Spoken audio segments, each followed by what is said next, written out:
Good morning, traders, and welcome to the Daily Call today, Friday, the 17th of May.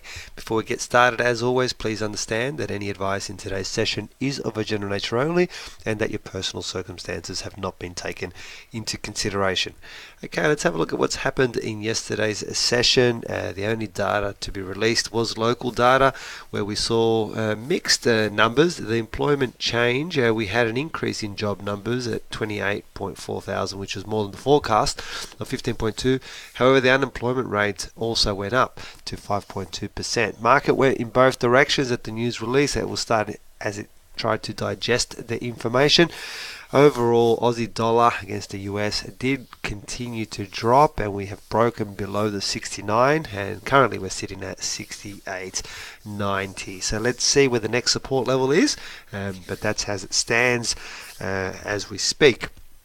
Let's have a look at our chart of the day. Incidentally, yesterday's chart of the day was GBP NZD. That one is still on the cards. I did say we're going to have to wait for at least 2 candles to get a confirmation, so it's still there, so keep it on your hot list. It has not set up completely yet, so we need to wait for one more candle.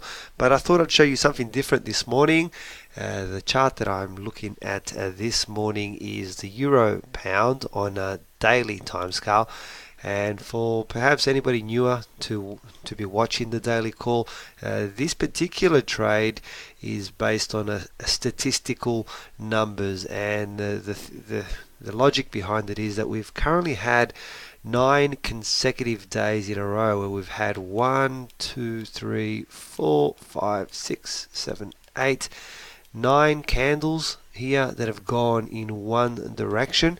So the aim behind this trade is that we're just looking for a short-term reversal. So that means that reversal may be only in the space of one day. So it's not that we're trying for the market to come back here or anything like that. That's not at all.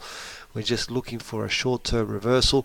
It's very personal how you trade this one, and normally what I like to do is I like to look at the size of visually where I think the reversal may be. It'll only be very shallow, something like there.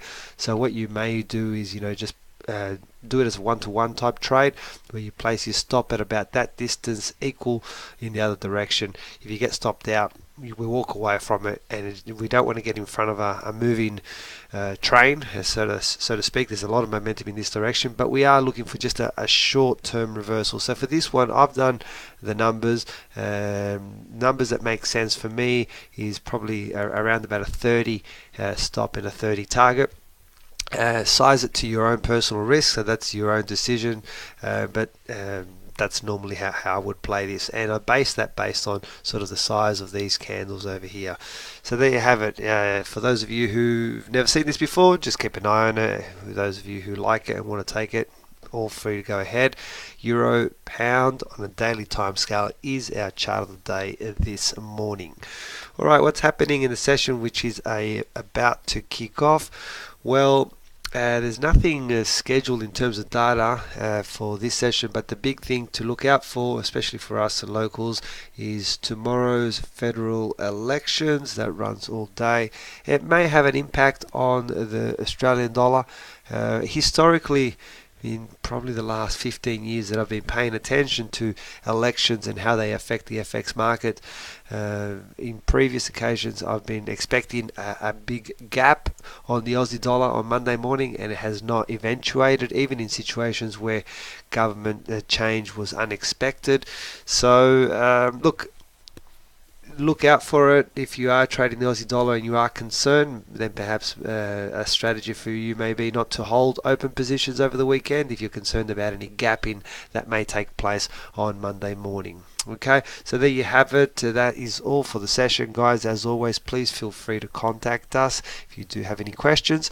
Follow me on Twitter at ChatFX for trade setups and breaking news.